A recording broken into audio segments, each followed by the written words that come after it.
Muy buenas noches, muy buenos días. De nuevo aquí con ustedes, el eterno comenzar cada año, cada fin de semana, después del cierre y apertura, como dice la tradicional canción, un año que viene y otro que se va, pero ya estamos en el 2023 y estamos con ustedes en Metrópolis, como hemos estado desde 1998. Procede una especie de recuento del año que ya terminó y todos los desafíos que implica el 2023. Un cierre de año con mucha violencia, con inseguridad, con esos accidentes de tránsito que si revisamos todos los programas del año, durante los 12 meses que ya se fueron, el tema del tránsito, el tema de la inseguridad vial ha estado presente. Y la verdad que el saldo que reportó el COE no es nada agradable ni promisorio. Seguimos sin poder evitar la irresponsabilidad de los motoristas, la irresponsabilidad de los conductores, y eso es terrible y creo que es uno de los pendientes, es uno de los desafíos para este año 2023, y así lo ha dicho el director de Intran, porque ellos no pueden estar al margen de un problema tan serio, no solo en el Gran Santo Domingo, no solo en el distrito, sino en la República Dominicana. Tuvimos el reporte de algo que pasó en Moca, que un conductor borracho, o si lo queremos decir más bonito, bajo los efectos del alcohol, atropelló a dos deportistas y los mató. Entonces, ese es un problema con el que termina el año y también con el problema que come, uno de los problemas para comenzar este 2023. De nuevo, gracias al Grupo López por permitirnos permanecer aquí durante tanto tiempo. Un saludo absolutamente afectuoso y cariñoso para todo el personal de AME, Canal 47, y todas las emisoras, todos los directivos y ejecutivos de las emisoras del Grupo López de Comunicaciones. Dos fallecimientos marcaron el fin del año y también el principio de este, que tiene pocos días. El Rey Pelé, una leyenda del fútbol, el rey que no solo tiene todo el fervor y el favor de su pueblo, Brasil, sino de los fanáticos del fútbol en el planeta. El fallecimiento viene después de la emoción del Mundial de Fútbol que, como dijimos el año pasado, dio el triunfo a Argentina en unos partidos de infarto y sobre todo el último partido. De modo que vuelve el fútbol a primera plana y viene con esa despedida de el Rey Pelé. Emocionante las palabras del presidente Luis Ignacio Lula da Silva, recién juramentado, y se apareció al funeral de Pelé. Un grande, realmente. Ya no vale la pena, o no vale la pena, no. Sigue la discusión de quién ha sido mejor, si Maradona o Pelé. Ya no está ninguno de los dos, queda su leyenda, queda su historia en el fútbol. Un funeral y un fallecimiento también importante fue el del Papa emérito Benedicto XVI. Primera vez en 600 años que un papa renuncia. Eso nunca había ocurrido ya en la era moderna de la Iglesia Católica. El papa renunció en un momento muy difícil para la Iglesia, en un momento muy difícil para su papado, rodeado de comentarios nada agradables, muy delicados, que comprometían su gestión, y la manera más diplomática y la manera menos traumática para enfrentar esos pendientes fue con su renuncia. Reinaban dos papas y por eso hay una película extraordinaria que se llama Los dos papas, con un supuesto intercambio de pareceres entre el Papa Francisco y el Papa Benedicto. Antes de su muerte, al fin del año pasado, el Papa Francisco emitió un mensaje pidiendo que oráramos por la salud de Benedicto XVI, y muchas personas intuimos que el fin se acercaba. Fue un funeral diferente porque no había protocolo para el funeral de un papa emérito, y entonces tuvieron que crear algunas normas para despedirlo con todos los honores. Luego desfilaron miles y miles de personas frente a su cadáver para darle el último adiós y para hacer una profesión de fe conforme a las creencias que tienen los católicos en el mundo. Y luego de ese protocolo, luego de esa exposición, hubo una despedida en privado con los más cercanos colaboradores del Papa, Joseph Ratzinger, y naturalmente con el Papa actual y un grupo selecto de arzobispos. En medio de la pena por su partida, uno de sus secretarios, uno de sus asistentes más cercanos, anunció que publicaría las memorias de él al lado de Benedicto, y dijo que ese testimonio permitiría ahuyentar la mala fama que en algún momento tuvo Joseph Ratzinger y esclarecer algunos puntos que no están claros en su biografía. Nosotros vamos a compartir ahora con ustedes un corto que explica quién fue Joseph Ratzinger, quién fue el Papa Benedicto XVI. Así que, Esmerlin, por favor, vamos a compartir en este primer bloque ese pequeño audiovisual acerca de la historia de Joseph Ratzinger, una pequeña biografía que nos permitirá entender lo importante de su papado, de su despedida, de su origen y cuánto ha sentido la feligresía a través del mundo esta partida, y no solamente la partida, sino esa renuncia que tuvo que hacer el Papa.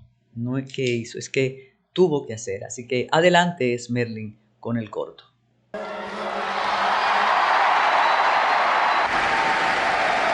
I signori cardinali hanno eletto me, un semplice, umile lavoratore nella vigna del Signore.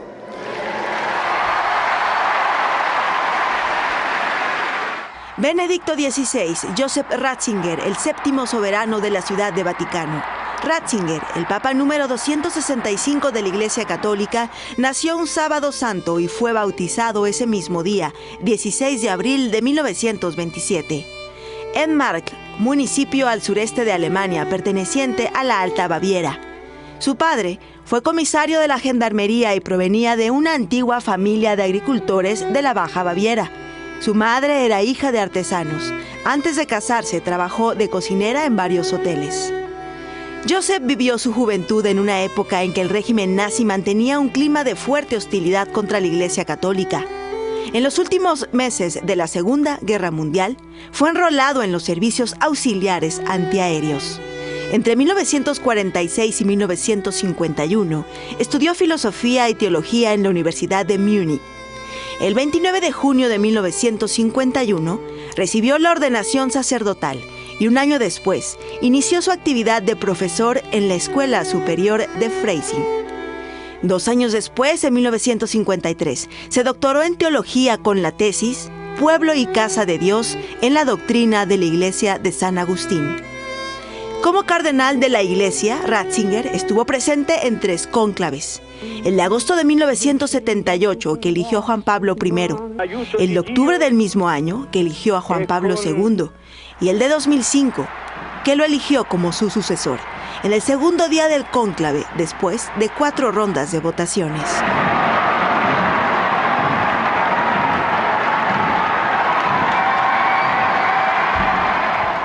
Benedicto, calificado de duro y conservador entre los sectores más progresistas de la Iglesia, realizó 22 viajes internacionales, incluido uno a México, el 23 de marzo de 2012.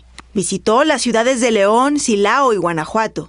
Benedicto XVI fue el primer papa en beatificar a su antecesor desde la Edad Media. Durante su pontificado se oficiaron 45 canonizaciones, incluidas las de José Anacleto González Flores y 8 compañeros mártires en México, y Juan de Palafox y Mendoza, obispo de Puebla y de Osma. También aprobó la mayor beatificación masiva de la historia de la Iglesia, 495 mártires españoles. A Benedicto XVI le tocó vivir uno de los momentos más difíciles para la Iglesia Católica. En 2012, el escándalo de Vatileaks, con la filtración de una serie de documentos secretos que involucran al Vaticano en eventos de corrupción y una constante lucha de poder. En el centro, Paolo Gabrielli, quien había trabajado como mayordomo del Papa desde 2006 y filtró la información al periodista italiano Gianluigi Nuzzi. A finales de 2012, encontrándose ya cumpliendo su sentencia por robo agravado, Paolo Gabrielli recibió el indulto del Papa. Benedicto XVI fue el primer papa en renunciar desde 1415. Lo hizo tras casi 8 años de pontificado, con 85 años de edad, alegando falta de fuerzas. Se Dio mi chiede questo, è proprio perché io possa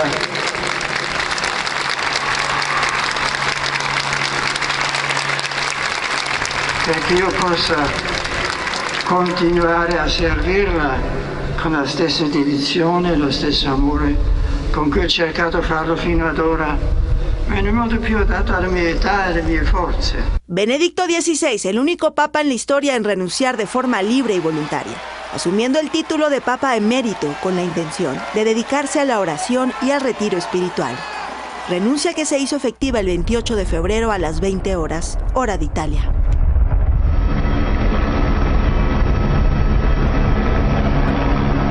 Momento a partir del cual la sede papal quedó vacante e inició el proceso de celebración de un cónclave que eligió al cardenal Jorge Mario Bergoglio, arzobispo de Buenos Aires, como romano pontífice, que tomó el nombre de Francisco. Benedicto fue el pontífice más longevo de la historia, superando a León XIII, que falleció en 1903 a los 93 años.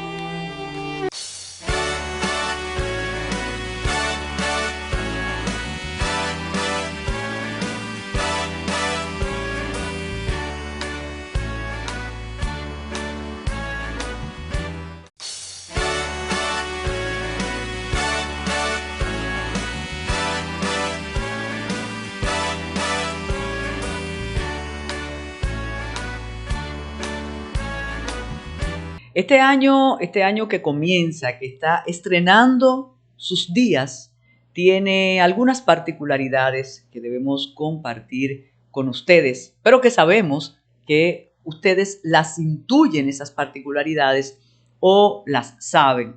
Son retos, son desafíos cotidianos y tareas pendientes que están por desarrollar.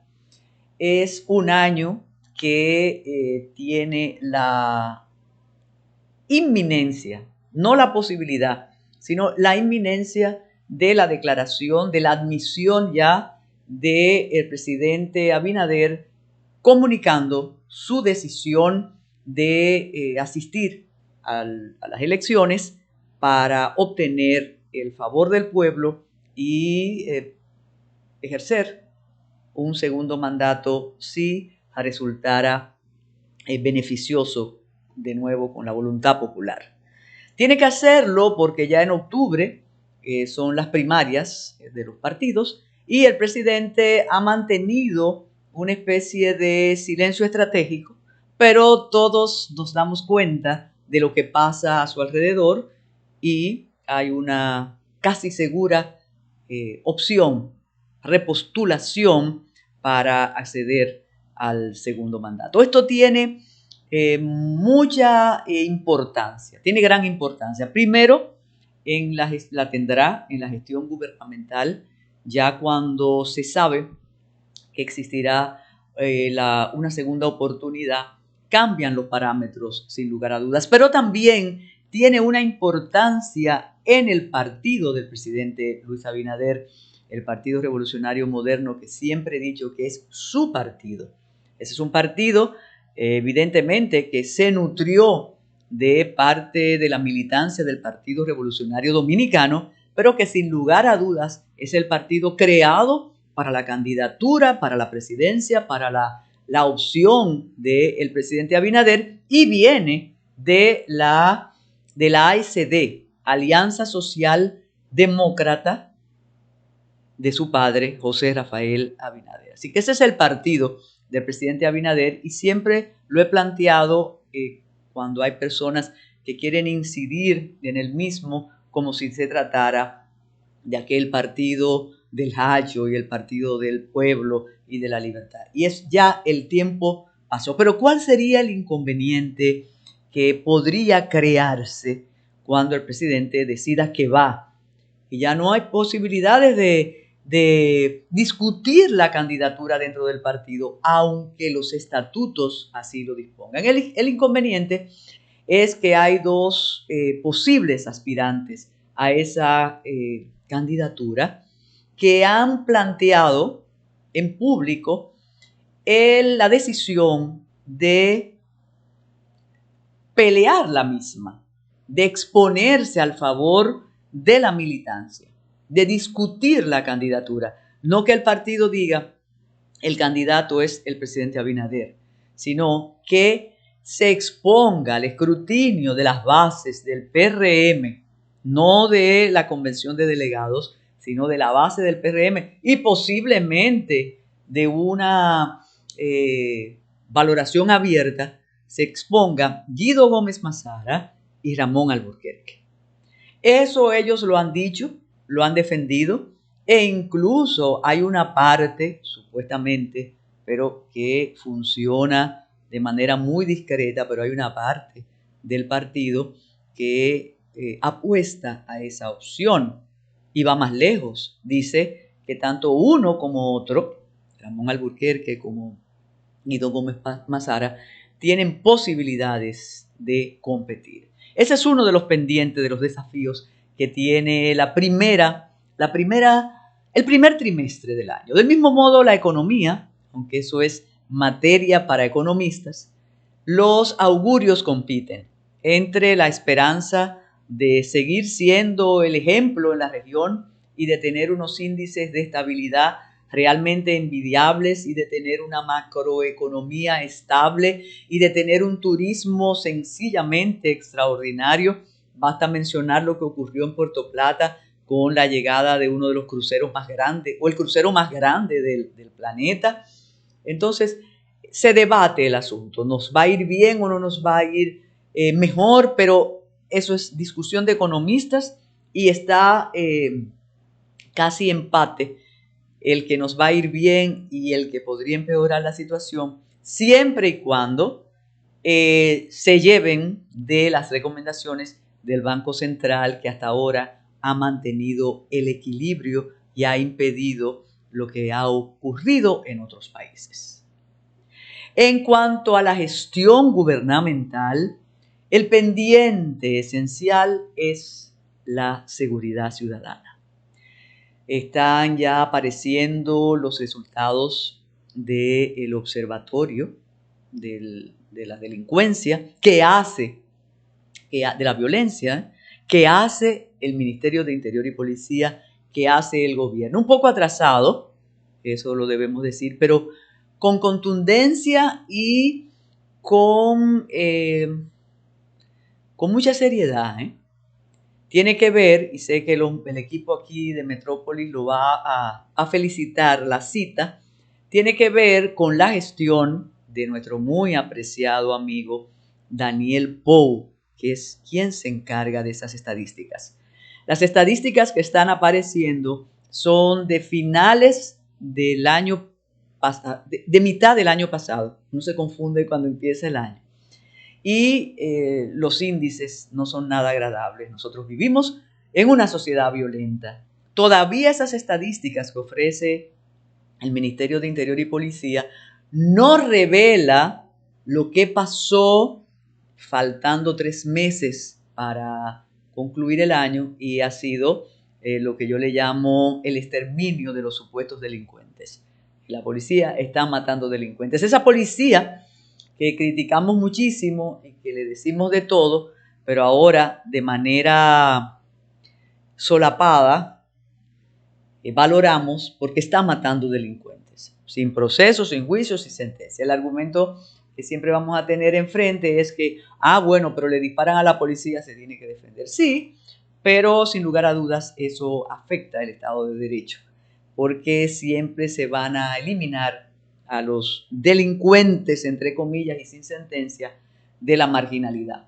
No van a ir a la delincuencia de cuello blanco ni a la violencia de cuello blanco. Entonces ese es un pendiente. El pendiente es engañarnos o no engañarnos con las políticas en procura de la seguridad ciudadana.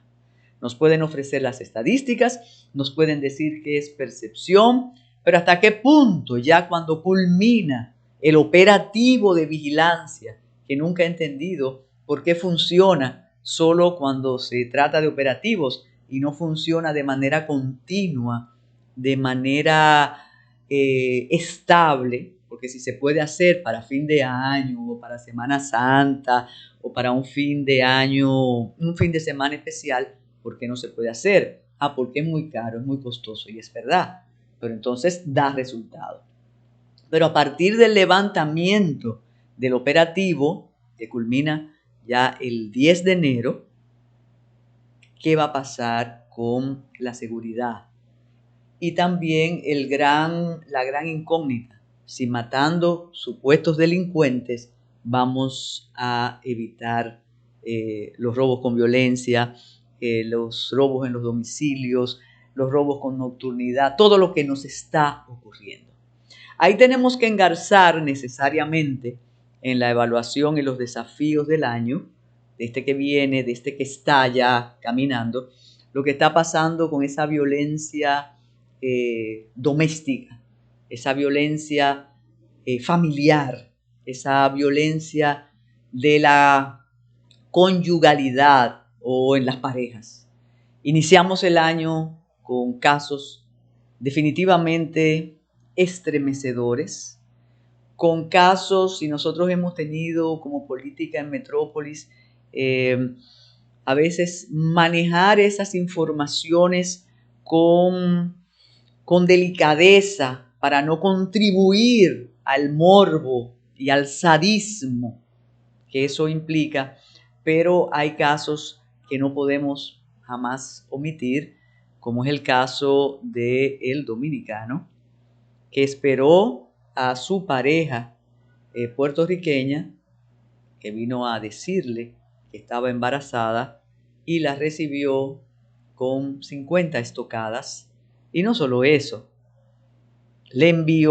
llamó a la madre de la víctima y le mostró el resultado de su obra macabra. Peor es el asunto cuando logran arrestarlo. Él dice que él no se arrepiente, de lo que cometió y que tenía que hacerlo. ¿Qué hace el sistema de justicia con una persona así? Bueno, no tenemos que conocer el derecho penal ni procesal penal para saber que él será condenado, posiblemente luego de un juicio oral, público, contradictorio. Será condenado a 20 años, saldrá después. ¿Y qué va a pasar con ese sujeto? Son reflexiones que a veces uno no se atreve a hacer en voz alta porque puede cometer errores conceptuales, errores morales. Pero la verdad que ese hecho estremeció a la sociedad dominicana, del mismo modo que los otros convivientes, los otros maridos que decidieron eliminar a sus parejas finalizando el año e iniciando este que ya estamos comentando. La tarea pendiente, ¿qué hacemos para que eso no ocurra? No hay fórmula mágica, no hay, siempre se va a decir la educación, no hay fórmula mágica. Lo que sí tenemos es que saber que el problema está ahí y que de alguna manera hay que prevenir ese tipo de conductas. tratar de educar en la paz, en la solidaridad, en la comprensión, en el diálogo. Y aquí viene una característica de fin de año y un reto para este. Ese mensaje no está apareciendo en la sociedad dominicana. Cada vez somos más mensajeros de la violencia, del odio. A veces queremos que nos engañen y que nos digan, vamos a amarnos los unos a los otros, un mensaje divino, espiritual. La jerarquía católica se ha comprometido demasiado con el día a día. Hablan más de política, hablan más de lo que estamos hablando nosotros en los medios que del mensaje espiritual, y eso hace falta. Y ocurrió algo que sorprendió y entristeció de alguna manera a quienes esperábamos un mensaje diferente del Ministerio de la Fe, del pastor Molina, y el pastor se pronunció como un mensaje perturbador, porque él no habló ni de paz ni de concordia. Él habló de quien a hierro mata, a hierro muere. Y eso quiere decir que es una especie de la venganza entre todos nosotros. Si me diste, yo te doy. ¿Y dónde está el sistema de justicia? ¿Dónde están los principios que rigen esta comunidad y están contenidos en la Constitución y en las leyes? Otro de los desafíos de este año es el pendiente entre la independencia del Ministerio Público y los sonados casos de corrupción. Todo lo que se está dando alrededor de esos casos, algunas incomprensiones y alguna manipulación de los mismos. Pero en este inicio de año y para la evaluación del trimestre, creo que está el asunto de la violencia, de la delincuencia, está el pendiente de la decisión política para la repostulación, para la reelección, y algo que jamás puede faltar y que hemos tenido una especie de tregua de noviembre a la fecha, y es el caso haitiano, la relación con Haití. ¿Cómo vamos a seguir esa relación? ¿Cómo va a continuar el presidente reclamándole a la comunidad internacional intervención si no ha sido exitoso ese reclamo? Ya sabemos que Canadá va a intervenir de alguna manera, pero el pendiente está ahí y preocupa más que el tema salió de la agenda. Volverá en estos días, es evidente, pero el tema se esfumó entre las festividades de fin de año, las emociones y todo lo que apareja la Navidad, el Año Nuevo y ahora la Fiesta de Reyes, que también vamos a comentar esa tradición.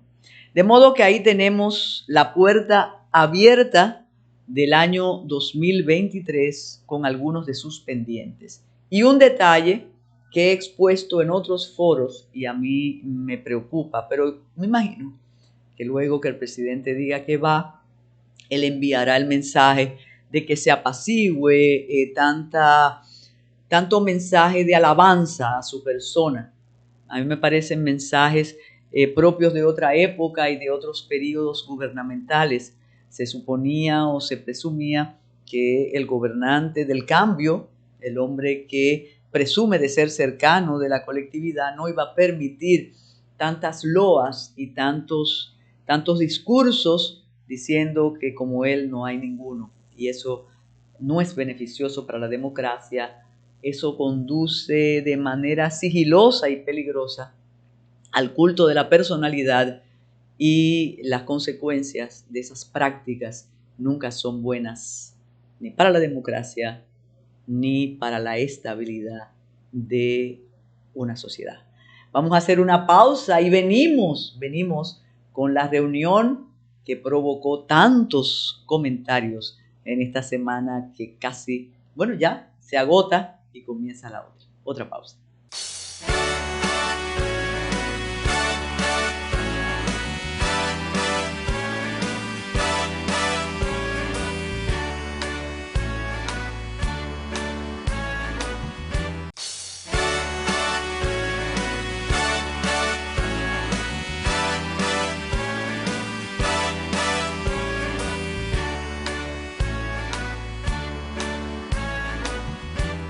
No sabemos si fue sin querer queriendo o realmente queriendo que el expresidente de la República, Hipólito Mejía Domínguez, decidió visitar el expresidente Danilo Medina Sánchez y sin querer queriendo provocó que esa visita fuera parte de la agenda y de los comentarios después que ocurrió el hecho.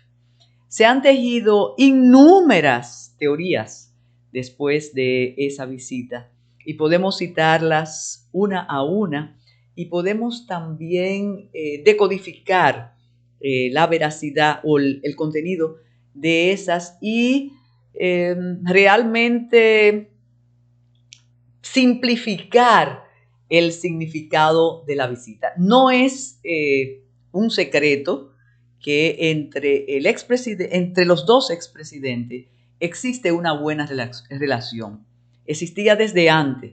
E incluso, recuerden que ya concluyendo el mandato del presidente Danilo Medina, el presidente Hipólito Mejía fue a visitarlo nada más y nada menos que a Palacio. Eso es importante.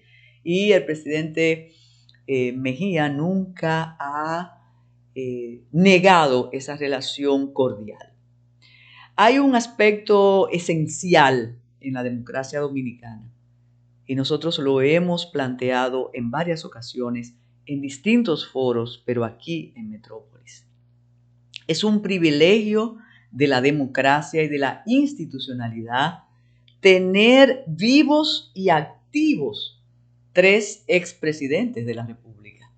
Pero aquí no hemos sabido o no dejan los militantes de cada una de las corrientes que representan esos 3 exmandatarios, no dejan que lo mejor de esa coexistencia aflore.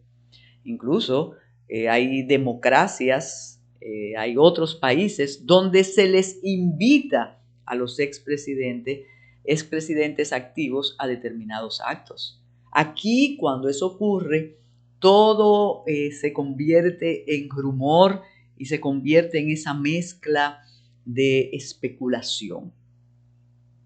Primero o segundo ya, hay que subrayar que ni el presidente Hipólito Mejía, ni el expresidente Danilo Medina, o los dos expresidentes, ninguno de los dos son candidatos.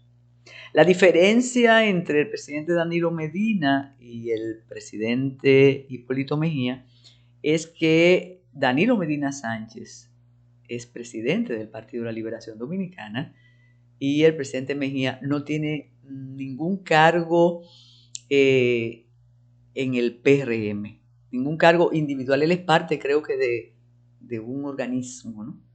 Pero él simplemente funciona como ciudadano, como expresidente y no nos podemos engañar, como una persona que tiene una parte importante de la administración pública que es cercana a su corriente, es cercana a él.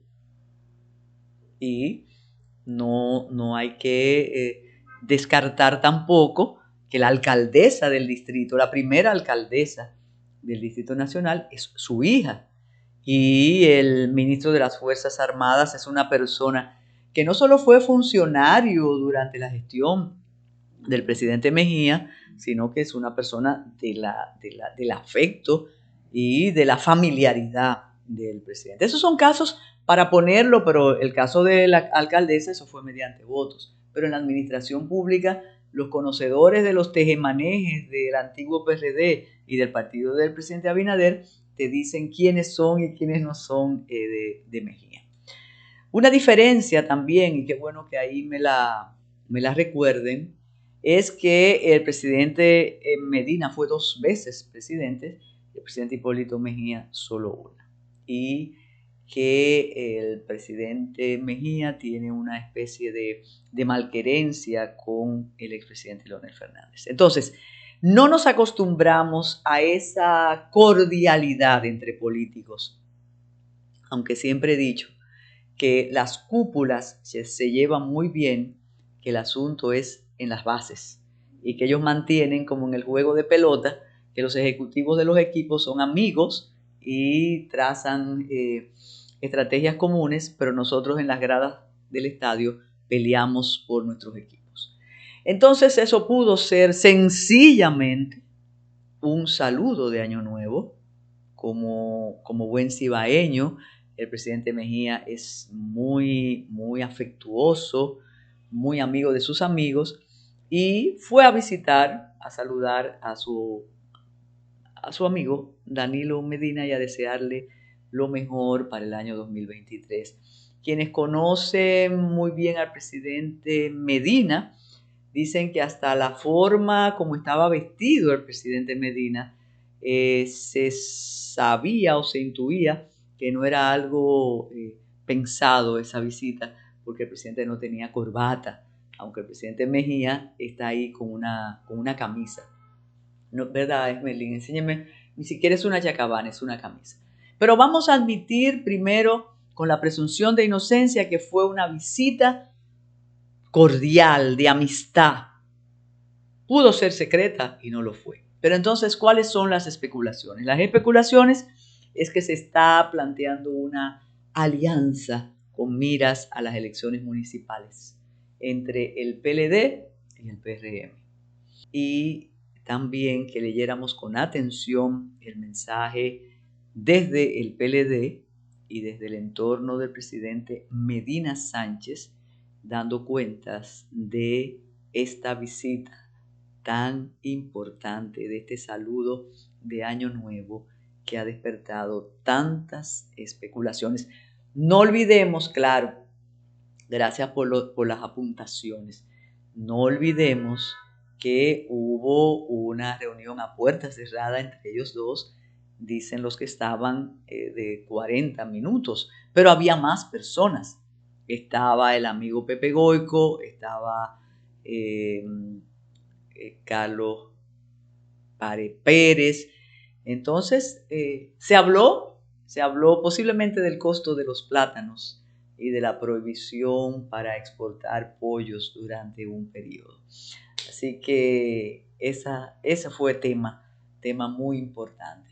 Señores, y la tradición de Reyes ya se cambió, ya el día 6 no es el día 6, ahora es el 9, este lunes, pero es una tradición que permanece y que creo que hay que mantener, porque si nos olvidamos de la fantasía, la realidad puede hacernos unas jugadas muy pesadas y perdemos la alegría y perdemos la ilusión. Volvemos.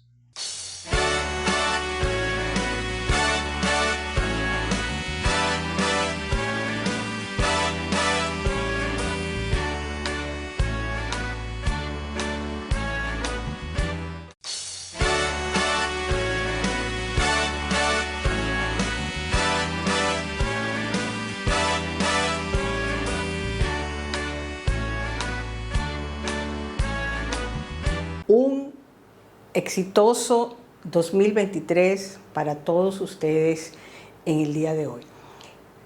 Al final del 2022 le trajimos a ustedes una entrevista con Melvin Peña, un experto de comunicación estratégica que nos hablaba de cómo reinventarse, de cómo establecer ese branding personal, de manera que podamos proyectarnos mejor.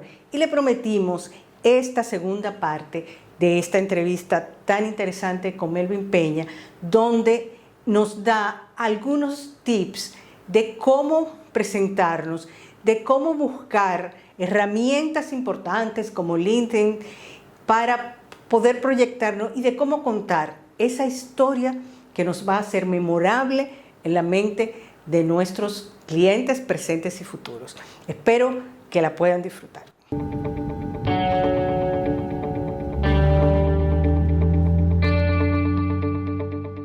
Parte de la importancia que tenía la diversificación en esto, sobre todo en estos tiempos, para mantenerse competitivo. A la hora de yo diseñar mi perfil en LinkedIn o en contar esa historia, O en tu página web, o en tu tarjeta de presentación, etcétera. Pero tú crees en que hay que definir nichos o tengo que ser lo más amplio posible.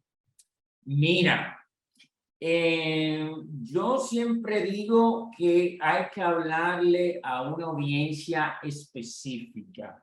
Yo digo que la comunicación pública jamás se dirige a la opinión pública como tú no escribes una carta de amor a quien puede interesar, ¿no? Tú le hablas a un público específico. Incluso cuando el presidente de la República dice que le está hablando al país, no le está hablando al país, le está hablando a un segmento de la población que puede ser mayor o menor, más amplio o menos amplio. Entonces, que le llegue a todo el país, bueno, pero a lo mejor le está hablando a los empresarios, a lo mejor le está hablando a la sociedad civil, a lo mejor le está hablando a las masas de los barrios pobres del país. De hecho, fíjate cómo los políticos cambian la selección de palabras y la forma de comunicación dependiendo del escenario y de donde estén. Los políticos suelen ser muy buenos comunicadores, dicho sea de paso. Entonces, siempre hay que tener un nicho a quien hablar. Y yo, en algunas piezas de comunicación, recomiendo que incluso el segmento se reduzca a una persona. O sea, yo estoy, por ejemplo, imagínate que yo le quiero enviar le quiero hablar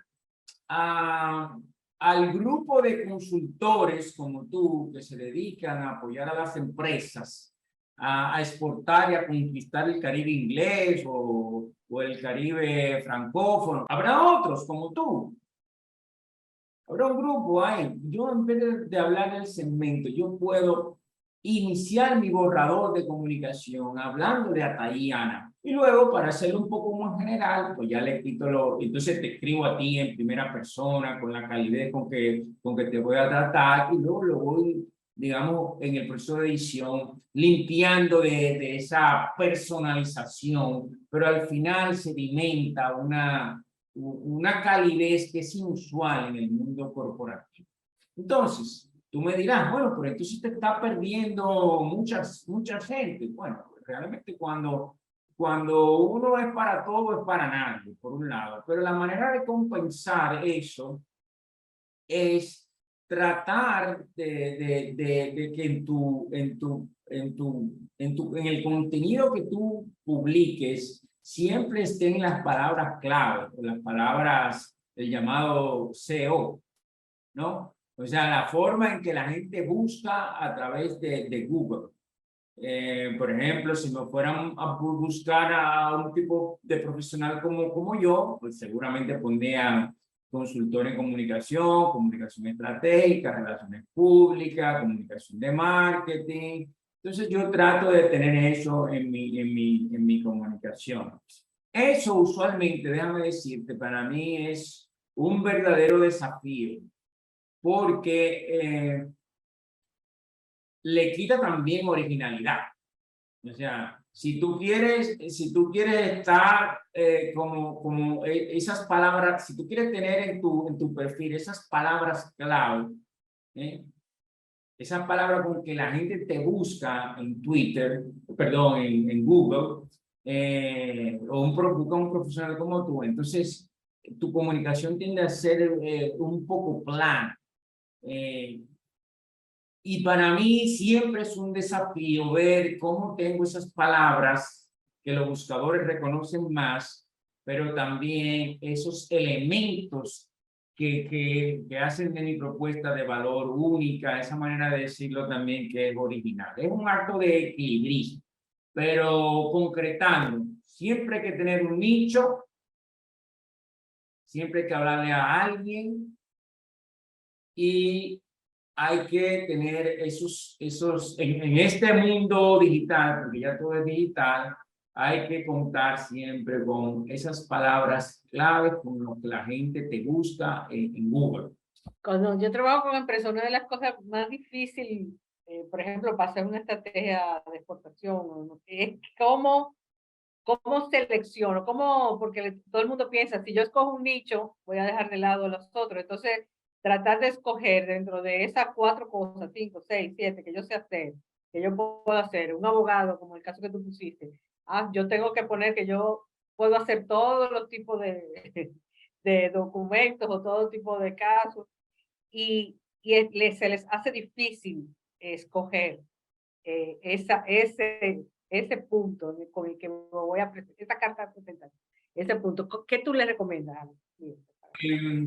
Definitivamente hay que renunciar.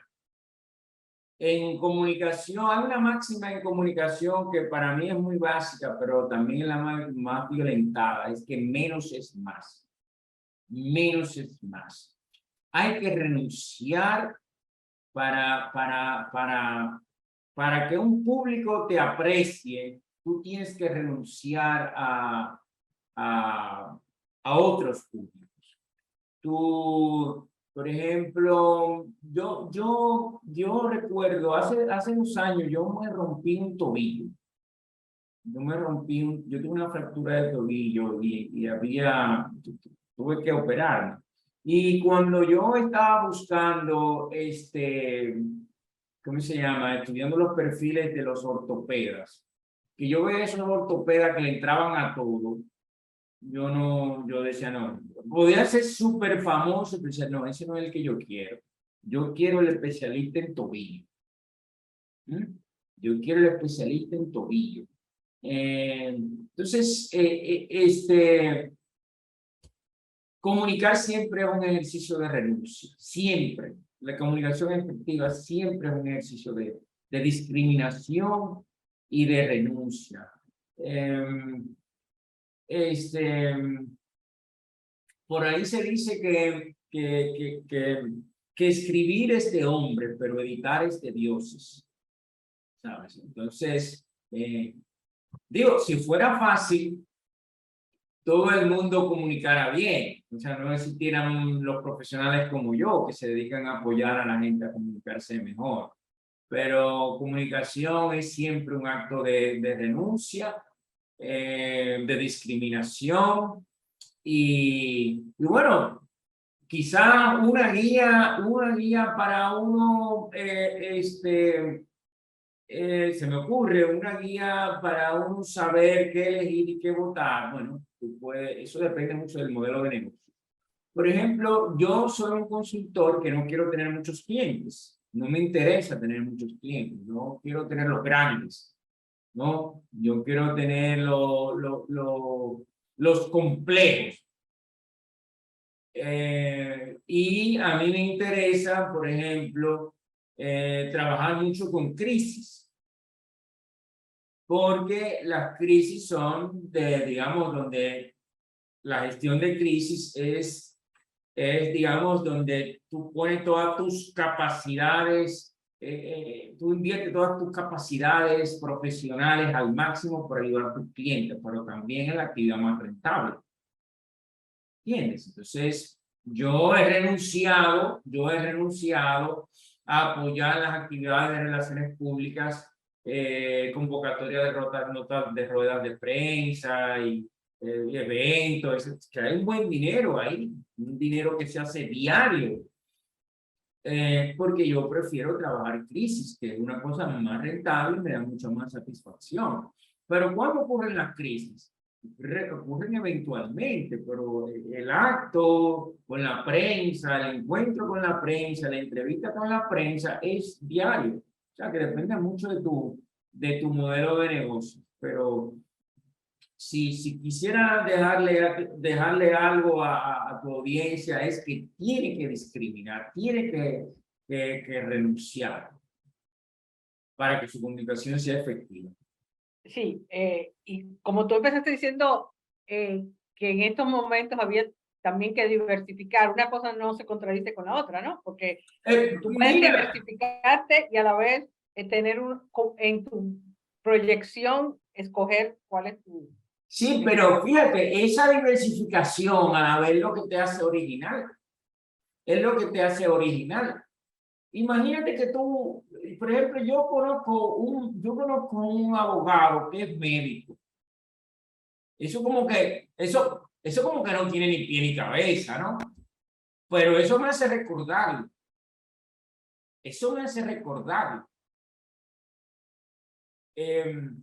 Entonces, mira, no hay una fuerza, no hay un recurso de comunicación más potente que el contraste, que la sorpresa, que lo imprevisto. Entonces, yo no creo que sean estrategias irreconciliables, ¿no? De hecho, la diversificación es lo que te hace único. Te hace único, o sea, un animal raro, una criatura rara. Por eso yo no pienso que sean, digamos, objetivos excluyentes, sino coincidentes. O sea, que lo puedes integrar a tu historia. No, claro, por supuesto. Fíjate, se dice, mira, con frecuencia dicen, mira, los periodistas la prensa solo recoge lo malo. Bueno, eso no es cierto. Eso no es cierto ni aquí, ni en Estados Unidos, ni en ningún sitio. La prensa lo que recoge es lo extraordinario. Es lo extraordinario. Si resulta que lo malo es lo extraordinario, bueno, pues eso es lo que va. Pero, por ejemplo, fíjate, ahora, hace 2 o 3 días, se ha logrado un hito histórico en el mundo, que es que el científico de California, después de 60 años de investigación, han logrado generar energía neta, ¿verdad? Energía limpia y neta a partir de la fusión nuclear. ¿Qué significa energía neta? Bueno, que por primera vez los científicos han logrado generar energía limpia con menos, digamos, más energía que el costo que ha implicado conseguirla, ¿no? O sea, entonces eso es un hito mundial, que puede cambiar la historia para siempre. Bueno, eso está en todos los medios de importancia global, eso no es malo, eso es extraordinario. Entonces así también es el profesional. Lo que va a hacer que tú destaques es lo extraordinario. Lo extraordinario. Y una forma de lograr lo extraordinario es con el contraste, ¿no? Con lo que te hablaba ahorita de la personalidad tipo T. Pero no es el único camino. No es el único camino. Tú puedes optar por la especialización. Altísima especialización. La diversificación es el que a mí me parece que te hace más relevante en el tiempo. Y por supuesto, eso nunca es una historia acabada. Porque el año que viene, probablemente, por ejemplo, si este año desarrolla unas capacidades, probablemente el año que viene necesites otras capacidades. O sea, el profesional y el ser humano es un recurso en evolución. Muy interesante todos esos tips que nos enseña Melvin Peña en el día de hoy. Esperamos que haya sido de mucha utilidad y de que apliquen todo eso en todos esos nuevos proyectos que tienen para el 2023. Y si tienen alguna sugerencia, algún tema que les interese que le aportemos a través de Ready para Exportar, no duden en comunicarse con nosotros a nuestro WhatsApp 809-713-0785 o a través de nuestras redes sociales en Next Consulting. Te esperamos la próxima semana en Ready para Exportar y en Metrópolis.